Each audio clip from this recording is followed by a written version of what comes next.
नमस्कार दोस्तों, एक बार फिर से स्वागत है आप सभी का हमारे YouTube चैनल पर। आज की वीडियो का शीर्षक है अनजानी मदद। रात के 11 बज रहे थे और अचानक घर की घंटी बजी। राघव चौंक गया। इतनी रात को कौन आया?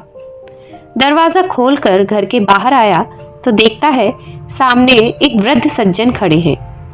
एक ऑटो पर आए हुए तेजी से हाँफ रहे थे और उन सज्जन ने उससे पूछा, बेटा आपका नाम? उसने बोला, राघव। वृद्ध सज्जन ने कहा, हे भगवान, तेरा लाख लाख धन्यवाद, घर मिल गया। राघव को कुछ समझ नहीं आया।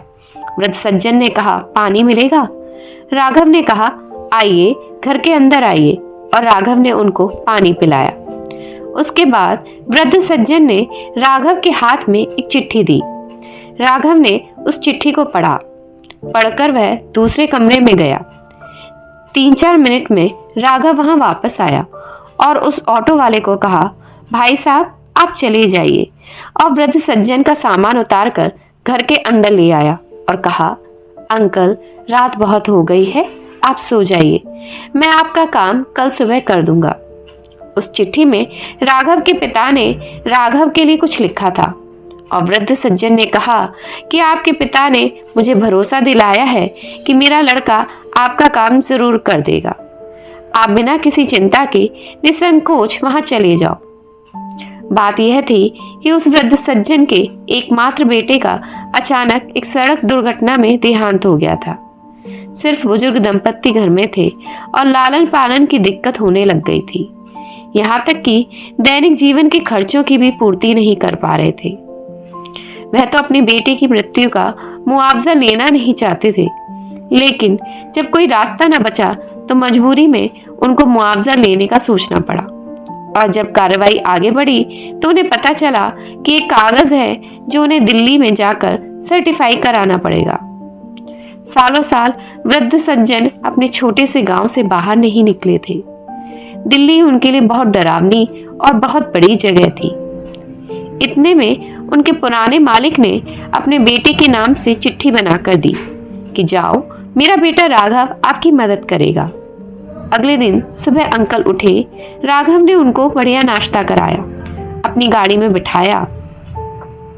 राघव ने छुट्टी ली और छुट्टी लेकर राघव उस ऑफिस में गया जहां बहुत मेहनत मशक्कत करके आखिर वह दस्तावेज निकलवा दिए। दस्तावेज सर्टिफाइड कराने के बाद अंकल के बस की टिकट करा दी। टिकट के साथ मिठाई का एक डिब्बा दिया और बस स्टैंड पर छोड़कर निकलने ही वाला था कि इतने में वृद्ध सज्जन ने हाथ जोड़कर कहा, राघव तुम्हारे पिता धन्य हैं कि उन्होंने तुम्हारी जैसी संतान को पैदा किए। वे बहुत भाग्यशाली हैं। तुम कुछ कहना चाहते हो क्या? मैं आपके पिता को संदेश दे दूंगा। उनसे कहना तो मुझे भी बहुत कुछ है, पर अगर आपकी कोई बात पहुंचानी हो तो मैं पहुंचा दूंगा। राघव एक पल के लिए एकदम शांत हो जाता है, फिर धीरे से कहता है, माफ कीजिएगा अंकल, आपसे एक बात कहना चाहता हूँ। वे सज्जन बोले, कहिए ना बेटा। राघव ने कहा, अंकल मैं वह राघव नहीं हूँ जिससे आप मिलने आए थे।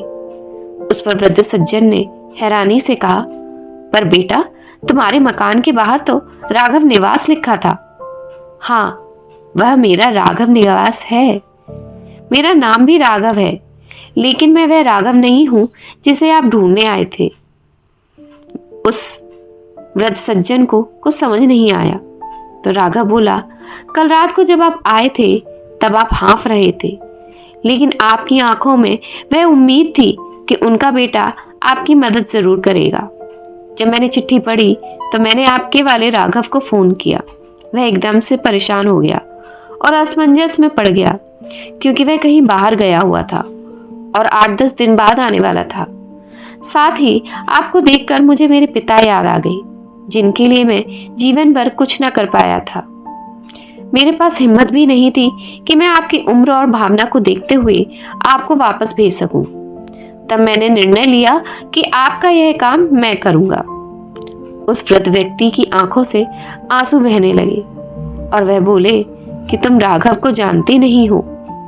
राघव बोला, अंकल मैं उसको नहीं जानता, आपकी चिट्ठी में उनका फ़ोन नंबर था, मैंने उन्हें फ़ोन लगाया। उस पर उन्होंने फिर से पूछा, तुम वह राघव भी नहीं हो? मैं फिर से बोला, हाँ मैं वह राघव भी नहीं हूँ। उस पर उस वृद्ध ने कहा, फिर भी तुमने मेरे लिए छुट्टी ली और इतना किया। कौन कहता है भगवान नहीं होता? कौन कहता है कि ईश्वर नहीं होता? इसको बार बार दोहराते हुए वह बस में बैठकर चले गए। राघव अपने घर पहुंचा और उस रात उसे अपने जीवन की सबसे ज्यादा सुकून वाली नींद आई। साथियों, जीवन में हम अपने रिश्तेदारों की, दोस्तों की, अपने परिवार वालों की, अपने साथ काम करने वालों की मदद करते हैं। इतने में ही हमारी दुनिया सिमट जाती है। पर क्या कभी हमने बिना किसी कारण के, किसी अनजान की, जिसे हम जानते नहीं, पहचानते नहीं, उनकी मदद की है? एक बार ऐसा करके देखें। हम भी चैन की ऐसी दशा का अनुभव करेंगे जिसे शायद हम सभी खोज रहे हैं। आशा करती हूँ आप सभी को वीडियो पसंद आया होगा। अगर वीडियो पसंद आया तो वीडियो को लाइक करें, कमेंट बॉक्स में कमेंट करें और अगर आप चैनल पर नए हैं तो चैनल को सब्सक्राइब करें। मिलते हैं एक और नए वीडियो के साथ। तब तक के लिए जय श्री राम।